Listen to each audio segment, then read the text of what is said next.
Bueno, mis hermanos, la mañana del día de hoy vamos a estar continuando con nuestra serie acerca del perdón. Y en el día de hoy nos corresponde la escuela o la enseñanza acerca de el perdón en las ofensas de los hermanos. Y para dar inicio a esta escuela, les quiero compartir las siguientes palabras como método de introducción. El perdón de Dios es un atributo o es uno de sus atributos que con mucha frecuencia hallamos en la Escritura.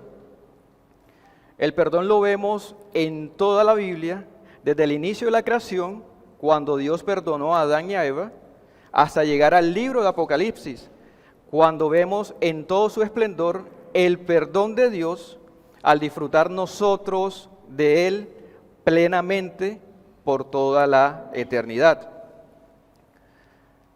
El perdón es un atributo comunicable de Dios a los hombres. A diferencia de un atributo incomunicable de Dios, como por ejemplo lo es su omnisciencia, el perdón es un atributo de Dios el cual todos nosotros debemos imitar. Y más que imitar, debemos hacerlo parte de nuestro día a día, de nuestra vida. Es decir, por medio de Dios es que nosotros podemos y logramos perdonar. Ahora bien se ha dicho que no nos estamos refiriendo a que nosotros podemos perdonar pecados tal cual como lo hace Dios, de ninguna manera, y eso es totalmente evidente. Sino que aquí nos estamos refiriendo a aquella capacidad genuina en nosotros dada por el mismo Dios, de pasar por alto las ofensas que nuestro prójimo pueda llegar a cometer en contra de nosotros. Y en este punto me gustaría compartirles una cita del escritor británico C.S. Lewis, de su libro titulado El perdón y otros ensayos. Dice Lewis en ese libro, y abro comillas: para ser cristianos debemos perdonar lo inexcusable, porque así procede Dios con nosotros. Fin de la cita. Y esta no es más que una manera de interpretar lo que dice nuestro Señor Jesucristo cuando enseñó a sus discípulos a orar, allá en el Evangelio según Mateo capítulo 6, versículo 2. Mateo 6, versículo 12, que dice de la siguiente manera: y perdónanos nuestras ofensas. Y perdónanos nuestras ofensas, o más bien perdónanos nuestras deudas, como también nosotros perdonamos a nuestros deudores. Y aquí evidentemente, mis hermanos, el Señor no se está refiriendo a deudas financieras, evidentemente. Así que si tenemos deudas, pongámonos a cuenta con nuestros acreedores. Pero entonces, ¿qué nos está enseñando el Señor aquí? Pues bastante sencillo. Se supone que como cristianos, como hijos de Dios, debemos proceder de la misma manera como Él lo ha hecho con nosotros. Así como Él tuvo misericordia de nosotros y perdonó nuestros pecados, nosotros debemos ser misericordiosos y perdonar las ofensas de nuestro prójimo. Y más aún si se trata de un hermano en la fe. Y ya veremos más adelante el por qué. Ahora veamos un versículo que está en consonancia con el que acabamos de leer.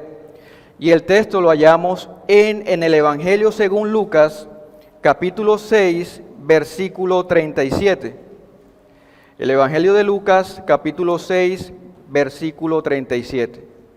Dice de la siguiente manera: no juzguéis y no seréis juzgados, no condenéis y no seréis condenados, perdonad y seréis perdonados. Esta última parte del texto perdonad y seréis perdonados, nos está explicando que si nosotros somos creyentes genuinos, como decíamos anteriormente, estamos en la capacidad, y no solamente en la capacidad, sino que tenemos la obligación de perdonar cualquier ofensa que cometan en contra de nosotros. ¿Por qué? Porque se nos ha dado un nuevo corazón, el cual está convencido de la magnitud de su propio pecado contra Dios y que no es merecedor del perdón de Dios. Mas a pesar de ello, Dios nos ha perdonado. Recordemos las palabras del Señor Jesucristo en Mateo 10, versículo 8, que dijo, o dice, de gracia recibisteis, dad de gracia. Es decir, el Señor nos perdonó por medio de su gracia y nosotros de la misma manera debemos perdonar a nuestro prójimo. Mis hermanos, cuando comprendemos esta realidad, no tendremos problema alguno en perdonar las ofensas que nuestro prójimo cometa en contra de nosotros. Ahora bien, el perdonar las ofensas no significa que debamos pasar por alto la justicia y de alguna manera dejarnos pisotear. Y les quiero compartir un ejemplo, y es un ejemplo algo fuerte, pero es un ejemplo real que puede suceder. Y el ejemplo se trata de lo siguiente. Por ejemplo, si un esposo golpea a su esposa al punto de dejarla inconsciente, y obviamente no es necesario que lleguen a ese punto, ella puede perdonarlo. Sin embargo, por su propia seguridad, la de su integridad física y psicológica, e incluso la de sus hijos, ella debería denunciarlo ante las autoridades para que éstas tomen las medidas respectivas y correspondientes. Y es que el proceder de esta manera no significa ausencia de perdón, porque de lo contrario, y seguramente en el ejemplo que les acabo de compartir, ese patrón de violencia podría repetirse una y otra vez. Y es que así no ocurrió con nosotros cuando Dios perdonó nuestros pecados. Él no pasó por alto su justicia, ni tampoco su justo juicio. De lo contrario, iría en contra de su propia ley, siendo Él semejante a un juez corrupto, tal como lo encontramos en nuestras naciones, quienes absuelven a un montón de criminales donde nadie paga por delitos cometidos, bajo el amparo de un eufemismo llamado justicia especial. Así no procedió, mis hermanos, Dios con nosotros. Él llevó a cabo su justicia, dejando caer su justa ira y su justo juicio sobre su Hijo Jesucristo. Cristo pagó por nuestros pecados, por nuestras ofensas, y por tal razón somos presentados ante Dios Padre como justos, como perdonados, y solamente por el mérito de Cristo en la cruz del Calvario. Mis hermanos, el perdón es aquella puerta que se abre de par en par hacia la reconciliación dentro de cualquier relación que busca la restauración. El perdón es el paso que antecede al amor, por llamarlo así de alguna manera, porque es imposible amar sin poder perdonar. El que ama está capacitado para ejercer el perdón. Y el perdón es más que una disculpa, porque normalmente nosotros nos disculpamos por mera formalidad, como por ejemplo una situación que nos puede ocurrir a diario, que llegamos tarde a una cita o a un lugar, a una reunión. Nosotros pedimos disculpas por esa razón. Sin embargo, cuando nosotros perdonamos las ofensas que cometen en contra de nosotros, lo hacemos por amor. Y es que, mis hermanos, el perdón es objetivo, es decir, tal cual como lo es el amor. No se trata de palabras, sino más bien de hechos. Y por tal razón, el amor y el perdón están ligados entre sí. Cristo nos perdonó y nos amó con hechos al morir por nosotros en la cruz. De la misma manera, nosotros debemos perdonar más allá de simples palabras. Dice la Escritura, dice la palabra del Señor en el Evangelio según Juan, capítulo 13, versículo 35.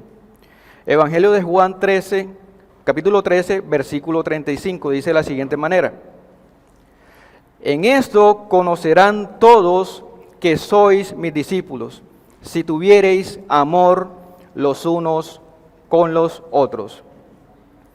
Y esto que dice el Señor, si tuviereis amor, también incluye el perdonar, porque aquel que no perdona no ama. Por lo tanto, difícilmente será llamado discípulo de Cristo. De hecho, mis hermanos, el perdón es una buena obra, no para añadirle algo a nuestra salvación, claro está, sino que es fruto de dicha salvación. Y por medio de este buen obrar, daremos testimonio de Cristo y haremos que el nombre de Dios sea glorificado. Acompáñenme en sus Biblias en Mateo 5, versículo 16, para que veamos esta realidad. El Evangelio según Mateo, capítulo 5, versículo 16, dice de la siguiente manera: así alumbre vuestra luz delante de los hombres. ¿Para qué? Para que vean vuestras buenas obras. Y, entre paréntesis, con el propósito de que glorifiquen a vuestro Padre que está en los cielos.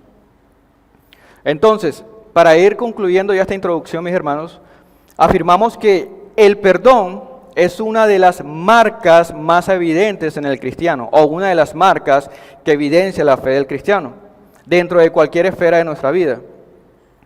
El perdón de Dios hacia nosotros debe ser una constante y diaria meditación en nuestra vida, porque recordándonos una y otra vez el inmerecido perdón de Dios hacia nosotros, seremos capaces de perdonar a quienes nos ofenden. Esto precisamente es, mis hermanos, predicarnos a nosotros mismos el Evangelio día a día. Entonces, mis hermanos, culminada esta introducción, demos inicio al tema que nos compete el día de hoy, el cual está titulado El perdón de las ofensas en los hermanos.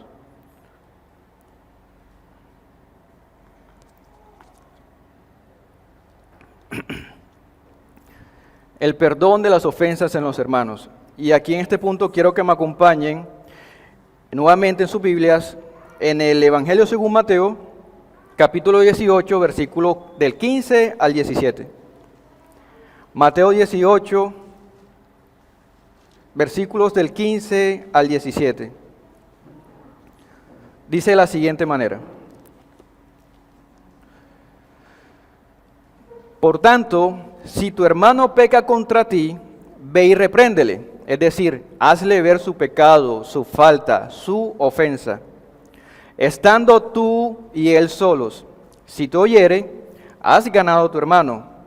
Mas si no te oyere, toma aún contigo a uno o dos, para que en boca de 2 o 3 testigos conste toda palabra.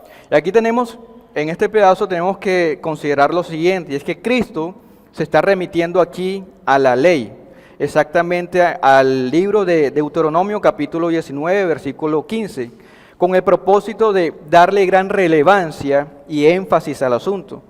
Leamos muy breve Deuteronomio 19, 15 y leo para todos. Dice la palabra del Señor: no se tomará en cuenta, Deuteronomio 19, 15, no se tomará en cuenta a un solo testigo contra ninguno en cualquier delito ni en cualquier pecado, en relación con cualquier ofensa cometida. Solo por el testimonio de 2 o 3 testigos se mantendrá la acusación. Entonces, retomando las palabras del Señor, Él prosigue diciendo: si no los oyere a ellos, es decir, a los testigos, dilo a la iglesia, y si no oye a la iglesia, tenle por gentil y publicano. Y en este punto, cuando el Señor dice, tenle por gentil y publicano, aquí iniciaría el proceso disciplinario en el hermano que no desea arrepentirse, e insiste en ello. ¿Por qué lo digo? Porque el versículo que sigue inmediatamente, el versículo 18 dice: de cierto os digo que todo lo que atéis en la tierra será atado en los cielos, y todo lo que desatéis en la tierra será desatado en los cielos. Es decir, aquí estamos viendo el proceso disciplinario contra un hermano o en un hermano que insiste en no arrepentirse o en el pecado que ha cometido. Ahora bien, comúnmente en nuestra sociedad, el modo de proseguir es que se le exhorta al ofensor para que busque al que él ha ofendido y de esta manera le pida perdón. Sin embargo, es interesante cómo el Señor en esta porción de texto que acabamos de leer declara el modo de proseguir en estos casos. El Señor está ordenando, y ojo, es un imperativo, no es una opción. Y el Señor aquí está ordenando al hermano que ha sido ofendido que vaya y busque al hermano que lo ofendió, con el propósito principal de hallar la reconciliación entre ambos y así restablecer la relación de hermanos que de alguna manera ha sido rota. Es como si el Señor nos estuviera diciendo lo siguiente: no esperes a que tu hermano, el que te ha ofendido, te busque, más bien búscale tú y reconcíliate con él. Pero atentos, este mandato que se le ordena al hermano ofendido no excusa al hermano ofensor, porque él también está en la obligación de ir a pedirle perdón al hermano que ha ofendido. Y si ambos obedecen al mandato del Señor y cada uno toma la iniciativa de buscar al otro, seguramente se van a encontrar en el camino y de esta manera van a llegar a reconciliarse. Ahora seguidamente, nuevamente leamos otro texto en la Biblia donde el Señor nuevamente nos ordena buscar al hermano que nos ha ofendido con el propósito de reconciliarnos. El texto lo encontramos ahí nuevamente en el Evangelio según Mateo, pero ahora en el capítulo 5, versículo 23. Mateo capítulo 5, versículo 23. Dice la palabra del Señor: por tanto, si traes tu ofrenda al altar y allí te acuerdas de que tu hermano tiene algo contra ti, versículo 24, deja allí tu ofrenda delante del altar y anda, reconcíliate primero con tu hermano y entonces ven y presenta tu ofrenda. Mis hermanos, yo creo que este mandato, el que acabamos de leer, es uno de los más ignorados dentro de la iglesia. Porque se supone que la ofrenda es una forma de adoración a Dios. Es un símbolo de nuestro agradecimiento a Dios por todo lo que Él ha hecho por nosotros, incluido el perdón, entre otras muchas cosas. Entonces, seamos sinceros con nosotros mismos, porque el Señor conoce nuestro corazón, y preguntémonos cuántas veces hemos entregado nuestra ofrenda sabiendo que algún hermano tiene algo en contra de nosotros, o incluso nosotros tenemos algo en contra de nuestro hermano y aún así presentamos nuestra ofrenda. Creo yo, mis hermanos, guiado por la Escritura, por la Santa Palabra de Dios, que esta ofrenda no es agradable a Dios por la posición en la que nos encontramos en ese momento. Ahora bien, ¿por qué afirmo esto?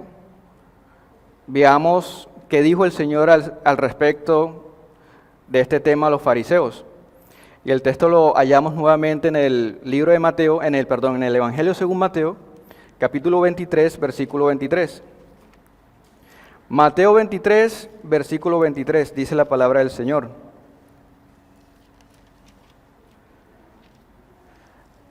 ay de vosotros, escribas y fariseos, hipócritas, porque diezmáis la menta y el eneldo y el comino, y dejáis lo más importante de la ley, la justicia, la misericordia y la fe. Esto era necesario hacer sin dejar de hacer aquello. Pero estas palabras no son nuevas, mis hermanos. Esta palabra el Señor ya las había expresado en el Antiguo Testamento, en el libro del profeta Oseas, capítulo 6, versículo 6, donde Él dijo: porque misericordia quiero y no sacrificio, y conocimiento de Dios más que holocaustos. Ahora bien, nos preguntamos, ¿para Dios es importante la ofrenda? Por supuesto que sí. Pero aún más importante es, como acabamos de leer, la misericordia. Y es que este acto de perdonar es una muestra que en nosotros hay y tenemos un corazón misericordioso.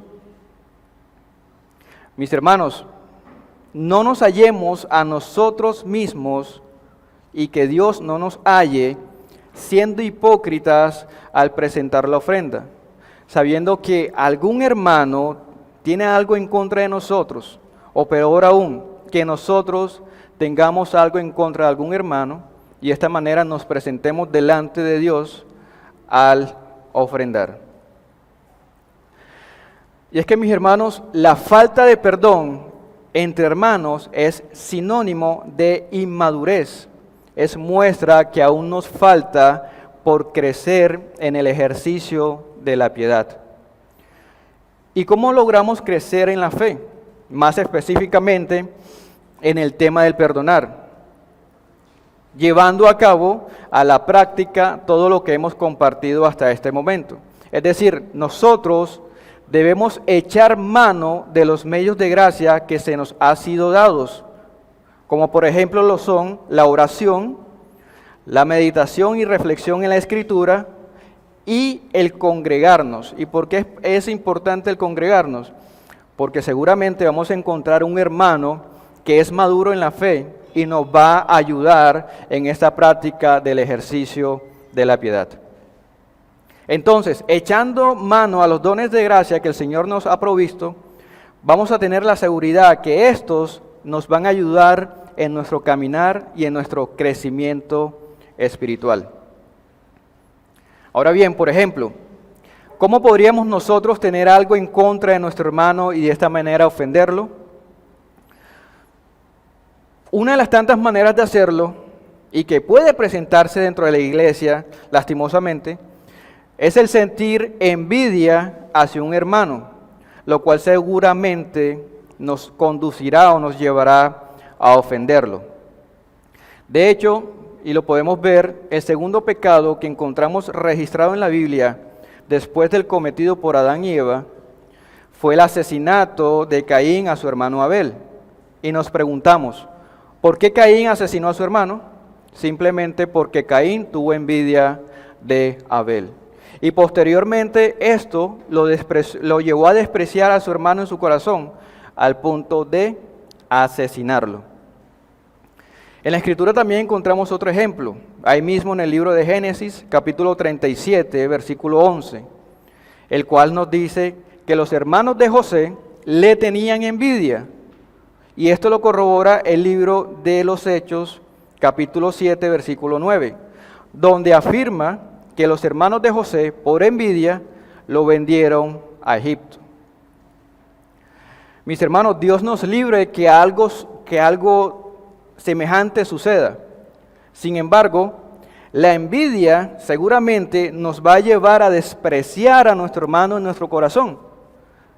Y aunque tal vez no cometamos algo horrendo como lo hicieron los hermanos de José con él, o incluso peor, como Caín lo hizo con su hermano Abel, el solo hecho de despreciar a nuestro hermano en nuestro corazón, ya hemos cometido pecado contra él.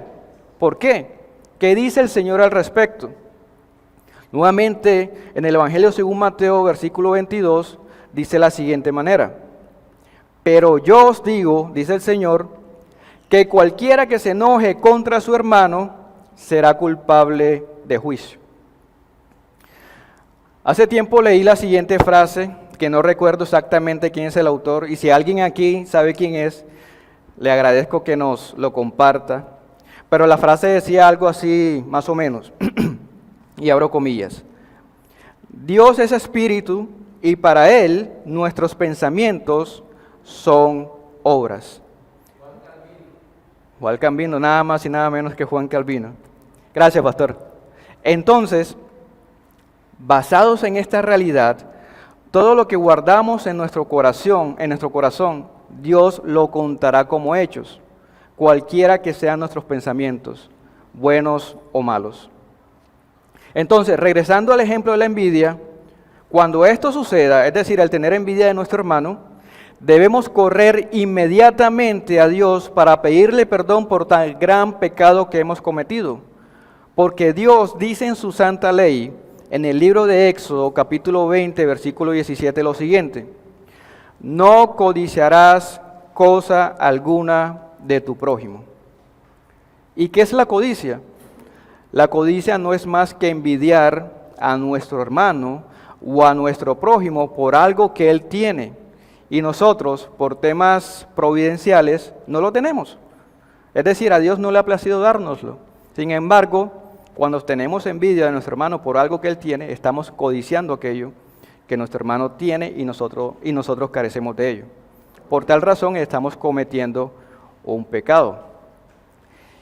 Y en este punto, con referente a lo que acabamos de decir, cuando ofendemos a nuestro hermano en nuestro corazón, si nos pesa en la conciencia y lo vemos estrictamente necesario, pidámosle perdón a nuestro hermano directamente por guardar, por albergar en nuestro corazón tales sentimientos negativos hacia él. Seguramente el hermano se sorprenderá por tal confesión que le hagamos, pero esto, sin lugar a dudas, será de gran alivio para nuestra alma, porque se dice, e incluso está probado, que cuando perdonamos,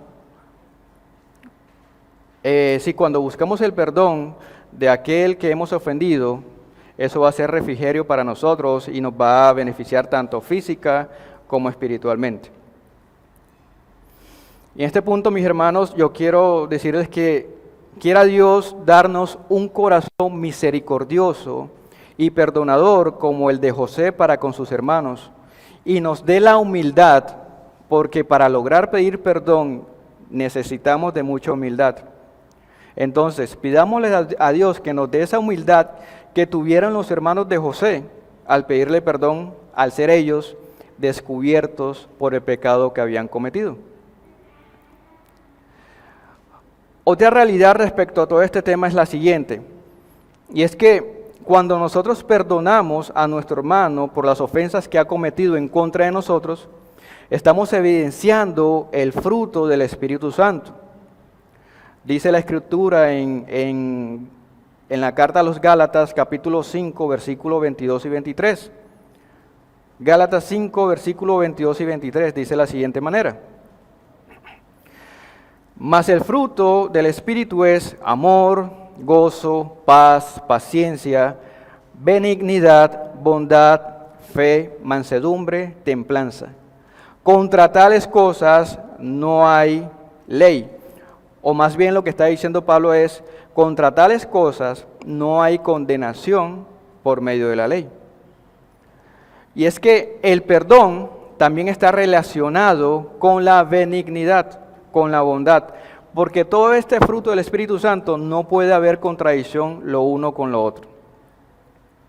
Ahora bien, ahora que acabamos de leer esto y todos los textos bíblicos que hemos leído hasta el momento, podemos percatarnos cómo todo este tema del perdón de alguna manera está relacionado con la ley.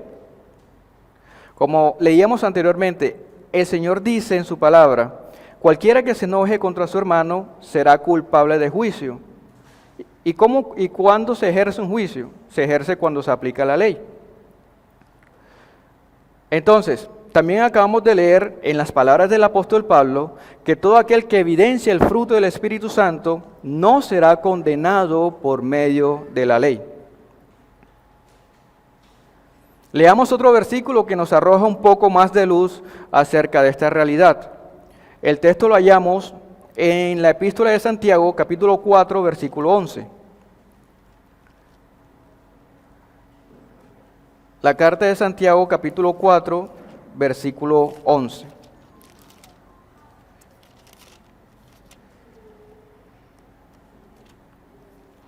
Dice de la siguiente manera la palabra del Señor. Hermanos, no murmuréis los unos a los otros. El que murmura del hermano y juzga a su hermano, murmura de la ley y juzga la ley. Pero si tú juzgas a la ley, no eres hacedor de la ley, sino juez. ¿Qué nos está diciendo aquí Santiago? Bien, Santiago nos está diciendo que cuando actuamos de esta manera, es como si estuviéramos ejerciendo las funciones de un juez, queriendo nosotros estar en posición más alta en la que se encuentra nuestro hermano. Y sabemos que eso solamente le corresponde a Dios. Nosotros simplemente debemos limitarnos a cumplir la ley, y obviamente por medio de la fe en Cristo. Pero, como dice Santiago, al murmurar en contra de nuestro hermano, estamos quebrantando la ley. Una vez más, ¿por qué? ¿Qué dice la Escritura al respecto? En Éxodo 20:16 dice, no hablarás contra tu prójimo falso testimonio. De hecho, dentro del contexto de Santiago, más adelante, Santiago nos exhorta en Santiago capítulo 5, versículo 16. Él dice, confesaos vuestras ofensas unos a otros y orad unos por otros, para que seáis sanados. La oración eficaz del justo puede mucho.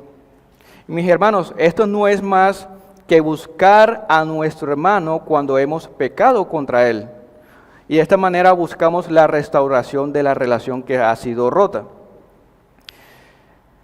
Y dice más adelante, luego en la carta de los Romanos, dice el apóstol Pablo, en el capítulo 13, versículo 8 al 10, él dice lo siguiente, no debáis a nadie nada, sino el amaros unos a otros, porque el que ama al prójimo ha cumplido la ley.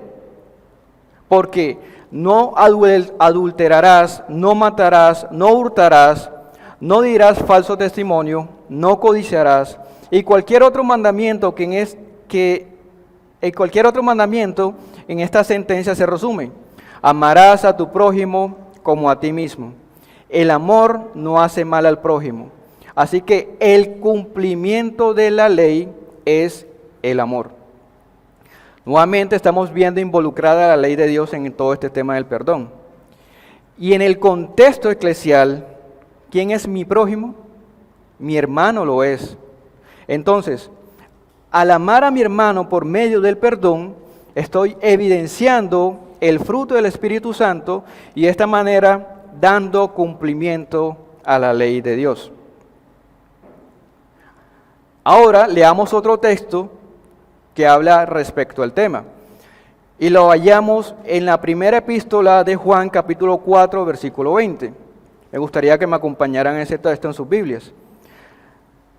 La primera epístola de Juan, capítulo 4, versículo 20, dice de la siguiente manera. Si alguno dice, yo amo a Dios y aborrece a su hermano, es mentiroso, pues el que no ama a su hermano, a quien ha visto, ¿cómo puede amar a Dios a quien no ha visto? Una aplicación de manera muy breve de este texto a nosotros mismos sería la siguiente. ¿Cómo puedo aborrecer a alguien que Dios ama? Cristo, tengamos en cuenta lo siguiente, y de pronto puede ser muy evidente y muy obvio, pero a veces se nos olvida. Y es que Cristo no solamente murió por mí, Cristo también lo hizo por mi hermano. Y con ese hermano voy a convivir por toda la eternidad. Y por ende debo amarlo sinceramente. Y esto también incluye el perdonarlo cuantas veces sea necesario. Y estas fueron las palabras que como respuesta el Señor le dio a Pedro cuando Pedro le preguntó en Mateo 18, versículos 21 y 22. Pedro le pregunta al Señor, Señor, ¿cuántas veces perdonaré a mi hermano que peque contra mí? ¿Hasta 7? Pedro aquí quería poner un límite al acto de perdonar. Sin embargo, la divina respuesta penetraría el corazón de Pedro y dijo el Señor, No te digo hasta 7, sino aún hasta 70 veces 7. Es decir, las veces que sean necesarias hacerlo. Y en este punto quiero citar nuevamente a C.S. Lewis del mismo libro, El perdón y otros ensayos. Él dice al respecto de este tema, abro comillas: tal vez no es tan difícil perdonar solo una gran ofensa. ¿Cómo perdonar de manera permanente a una suegra dominante? Eso lo sabrán los esposos. A un marido fastidioso, eso lo sabrán las esposas. A una esposa regañona, eso lo sabrán los esposos. A una hija egoísta o a un hijo mentiroso. A mi modo de ver, dice Lois, solo es posible conseguirlo recordando nuestra situación, comprendiendo el sentido de estas palabras. Perdónanos nuestras ofensas como nosotros perdonamos a los que nos ofenden. Fin de la cita. Pero mis hermanos, si después de comprender todo esto, yo insisto en aborrecer a mi hermano, debo examinar mi corazón a la luz de la Escritura y así darme cuenta si estoy en la fe o no, como nos lo exhorta el apóstol Pablo. Porque, como ya hemos dejado claro, el perdón y el amor hacia nuestro hermano es evidencia de nuestra fe en Cristo. En una ocasión, los judíos se acercaron al Señor y le preguntaron si era lícito pedirle el divorcio a las esposas por cualquier razón. ¿Y cómo contesta Cristo? El Señor inmediatamente se remite al inicio de la creación. Y esto lo podemos leer muy brevemente en el Evangelio según Mateo, capítulo 19, versículos del 3 al 8. Y leo para todos. Entonces vinieron a él los fariseos, tentándole y diciéndole: ¿es lícito al hombre repudiar a su mujer por cualquier causa? El Señor respondió. El Señor respondiendo les dijo: ¿no habéis leído que el que los hizo al principio, varón y hembra los hizo, y dijo: por esto dejará el hombre a padre y madre y se unirá a su mujer, y los dos serán una sola carne? Así que no son ya más dos, sino una sola carne.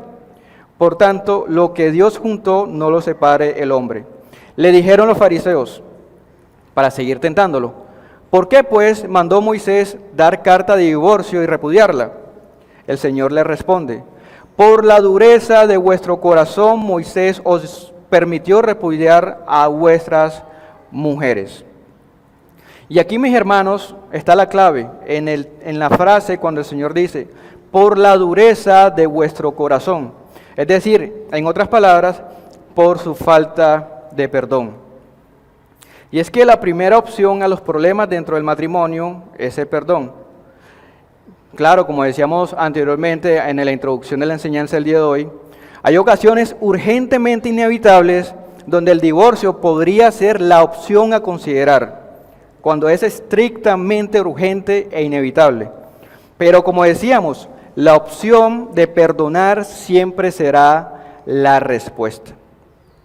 Ahora, se estarán preguntando qué tiene que ver el tema del matrimonio con el perdonar las ofensas de nuestro hermano. Pues bien, y de manera muy breve lo voy a tocar, ya que el próximo domingo se estará enseñando más a fondo acerca de este tema del perdón entre los esposos. Sin embargo, quiero compartir un pedazo como diríamos nosotros, un pequeño spoiler de lo que puede ser la próxima enseñanza. Y es que el tema del perdón entre hermanos está relacionado con el matrimonio por lo siguiente. A los que están aquí presentes y están casados les digo: varón, tu esposa es tu hermana en Cristo. Mujer, tu esposo es tu hermano en Cristo. De hecho, antes de que ella o él fuese tu esposo o tu esposa, era tu hermano y tu hermana en Cristo. Y hoy día sigue siéndolo. Y algo mucho más interesante, en la eternidad dejarán de ser esposos, pero seguirán siendo hermanos para siempre. Y esta es la relación que prevalecerá en la eternidad. Dios con sus hijos y los hijos como hermanos. No habrá otro tipo de relación. Entonces, ya podemos lograr entender la gran importancia de perdonarnos los unos a los otros como hermanos en Cristo. Ya para ir concluyendo esta enseñanza, mis hermanos, recordemos y tengamos en cuenta que fue por envidia lo que motivó y llevó a los judíos a entregar a Cristo a la muerte. Y sorprendentemente fue un hombre pagano y perverso como Pilato que se dio cuenta de ello. Eso lo podemos leer en Marcos 15:10, que dice, porque sabía, es decir, porque Pilato sabía que los principales sacerdotes le habían entregado por envidia. Y en este texto podemos hallar una aplicación, y se trata de que tengamos mucho cuidado de que por medio de la falta de perdón hacia nuestro hermano, el incrédulo llegase a blasfemar el nombre de Dios. ¿Por qué? ¿Qué es lo primero que hace un incrédulo cuando se percata de que un cristiano, un creyente, comete o hace algo que no está correcto?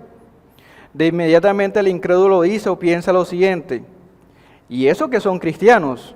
Una manada de hipócritas es lo que son. Eso es lo que normalmente piensa un incrédulo cuando ve a un cristiano obrando de manera no correcta. Y esto, mis hermanos, es una manera de blasfemar el nombre de Dios. ¿Por qué? Porque el incrédulo, en su incredulidad, pone en duda la verdadera relación que hay entre hermanos en Cristo, negando de esta manera la obra de redención, porque fue la obra de Cristo en la cruz la que hizo posible nuestra relación como hermanos. Yo no decidí ser hermano en Cristo de Lincoln, fue Cristo en la cruz que lo hizo posible. Por esta razón debemos cuidar nuestro testimonio a la hora de relacionarnos con nuestros hermanos. Y no es una manera superficial de hacerlo, sino más bien debemos hacerlo por amor y por testimonio de Cristo al mundo incrédulo. Ahora bien, ¿qué nos recuerda toda esta enseñanza, todo este principio de buscar a nuestro hermano que ha pecado en contra de nosotros? Que Cristo, hecho carne, a quien hemos ofendido con nuestro pecado, fue quien tomó la iniciativa de buscar la reconciliación entre Dios y los hombres por medio del llamado al arrepentimiento. Y fue el inicio de su ministerio cuando salió a pregonar por las calles de Israel lo siguiente: el tiempo se ha cumplido y el reino de Dios se ha acercado. Arrepentíos y creed en el Evangelio. Marcos 1:15. Y esto lo corroboró mucho más adelante el apóstol Pablo, cuando él expresó lo siguiente en la segunda epístola a los Corintios, capítulo 5, versículo 19. Pablo dijo lo siguiente: Dios estaba en Cristo reconciliando consigo al mundo. Entonces, ya para finalizar, en esta enseñanza aprendimos lo siguiente. Primero, perdonamos a nuestro hermano por obediencia a Dios. Segundo, perdonamos a nuestro hermano por amor a Él. Tercero, perdonamos a nuestro hermano para el ejercicio de la piedad. Cuarto, perdonamos a nuestro hermano como buena obra para dar testimonio de Cristo al mundo, y así el nombre de Dios sea glorificado y no blasfemado. Y por último, perdonamos a nuestros hermanos estando convencidos de que nuestra relación con Él continuará por toda la eternidad. Que Dios nos ayude, mis hermanos, a perdonar a nuestro hermano que ha pecado en contra de nosotros. Y si somos nosotros quienes hemos pecado contra nuestro hermano, que Dios nos ayude a buscar el perdón de nuestro hermano.